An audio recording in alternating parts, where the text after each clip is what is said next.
चूहे और हाथी की कहानी। किसी घने जंगल में एक बहुत ही बलशाली हाथी रहता था। उसका शरीर विशाल और ताकतवर था, जिससे जंगल के सभी जानवर उससे डरते थे। वह अपने विशाल शरीर के कारण घमंडी हो गया था और छोटे जानवरों को तुच्छ समझने लगा था। हाथी का नाम गजराज था। गजराज हर रोज जंगल में इधर उधर घूमता और जहां से गुजरता अपने पैरों से मिट्टी उड़ाता और पेड़ों को तोड़ता जाता। उसकी इस धौंस से छोटे छोटे जानवर बहुत परेशान रहते थे। गजराज को दूसरों की परेशानियों की परवाह नहीं थी। उसी जंगल में एक छोटा सा चूहा भी रहता था। उसका नाम चिक्की था।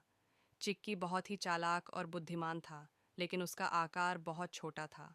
एक दिन गजराज जंगल से गुजर रहा था और उसी समय चिक्की अपनी बिल से बाहर निकला। गजराज ने बिना देखे अपने विशाल पैर से चिक्की के बिल के पास मिट्टी और पत्थर गिरा दिए, जिससे चिक्की का घर बंद हो गया। चिक्की बहुत गुस्सा हुआ, पर उसे कुछ करने का उपाय नहीं सूझा, क्योंकि गजराज बहुत बड़ा था और वह छोटा। चिक्की ने सोचा कि एक दिन वह गजराज को सबक सिखाएगा। वह इंतजार करने लगा।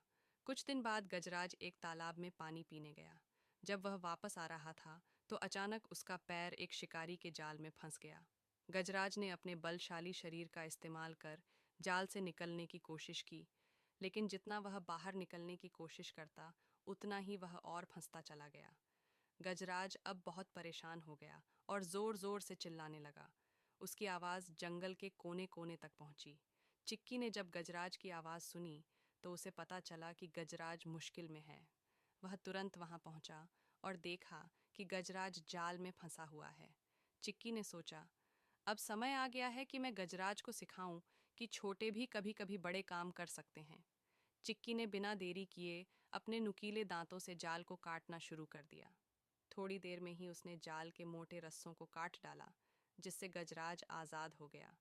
गजराज ने महसूस किया कि जिसे वह तुच्छ समझता था, वही उसकी मदद के लिए आया था। वह शर्मिंदा हो गया और चिक्की से माफ़ी मांगी। उसने कहा, मैंने तुम्हें छोटा समझकर कभी महत्व नहीं दिया, लेकिन आज तुमने मुझे सिखाया कि कोई भी व्यक्ति छोटा या बड़ा नहीं होता। हमें सब की कद्र करनी चाहिए। चिक्की ने मुस्कुराते हुए कहा, हम सभी एक दूसरे के सहयोग से ही इस जंगल में सुरक्षित रह सकते हैं। उस दिन के बाद गजराज ने कभी किसी छोटे जानवर को तुच्छ नहीं समझा और सभी के साथ मिलजुल कर रहने लगा। इस कहानी से हमें यह सीख मिलती है कि शक्ति और आकार से ज्यादा बुद्धिमानी और आपसी सहयोग महत्वपूर्ण होते हैं। चाहे हम कितने भी छोटे क्यों ना हों, अगर हम समझदारी से काम करें तो बड़े से बड़े काम कर सकते हैं।